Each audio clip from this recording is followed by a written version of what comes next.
methods. நாம இப்போ chapter 2 numbers and sequencesல progress check பார்க்க போறோங்க. பேஜ் நம்பர் 64ல இருக்கிறது. 2 sum இருக்கு. அதுல first sum தான் பார்க்க போறோம். question பார்த்துடலாங்களா? State true or false, justify it. Question என்னன்னா, the nth term of any arithmetic progression is of the form Pn plus Q, where P and Q are some constants. So nth term arithmetic progression இருக்க nth term வந்து Pn plus Qங்கிற ஃபார்மேட்ல இருக்குமா இருக்காதா அதை நம்ம justify பண்ணணும்.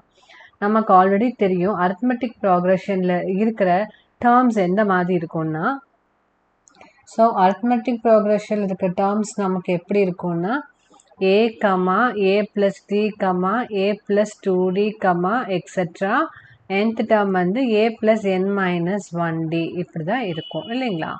So நாங்கள் இப்போ nth term தான் நாங்கள் pn plus qங்கிற ஃபார்மேட்டில் இருக்குங்கிறாங்க. ஸோ இப்போ tn that is nth term வந்து so tn is equal to a plus n minus 1 into d. இதை நம்ம சிம்பிளிஃபை பண்ணலாங்க. a plus n d minus d. இப்போ பார்த்தீங்கன்னா pn plus q ஃபார்மேட்டில் இருக்குங்கிறாங்க. ஸோ இந்த n that is nd or dn இதை வந்து ஃபர்ஸ்ட் எழுதிக்கலாம். plus a minus d. இப்போ பார்த்தீங்கன்னா இந்த d வந்து நம்ம pன்னு எடுத்துக்கலாம், a minus d வந்து நம்ம qன்னு எடுத்துக்கலாம். சரிங்களா? ஏன்னா ஏங்கிறது ஃபர்ஸ்ட் டேர்ம், d வந்து காமன் டிஃப்ரென்ஸ். இந்த டேர்ம் கண்டிப்பாக கான்ஸ்டண்ட்டாக தான் இருக்கும். அதே மாதிரி இந்த ப்ராப்ளத்துக்கு இந்த காமன் டிஃப்ரென்ஸ், இந்த டிங்கிற காமன் டிஃப்ரென்ஸும் கான்ஸ்டண்ட்டாக தான் இருக்கும்.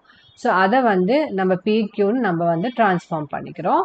ஸோ இப்போ இதை எப்படி எழுதலாம்னா PN plus Qங்கிற ஃபார்மேட்டில் நம்ம எழுதலாம். ஸோ இந்த கொடுத்துருக்கிற இந்த ஸ்டேட்மெண்ட் வந்து ட்ரூ. சரிங்களா? ஸோ உங்களுக்கு ஏதாவது டவுட்ஸ் இருந்தால் கமெண்ட் செக்ஷனில் மென்ஷன் பண்ணுங்கள். லைக், ஷேர், சப்ஸ்கிரைப் பண்ணுங்கள். தேங்க்யூ.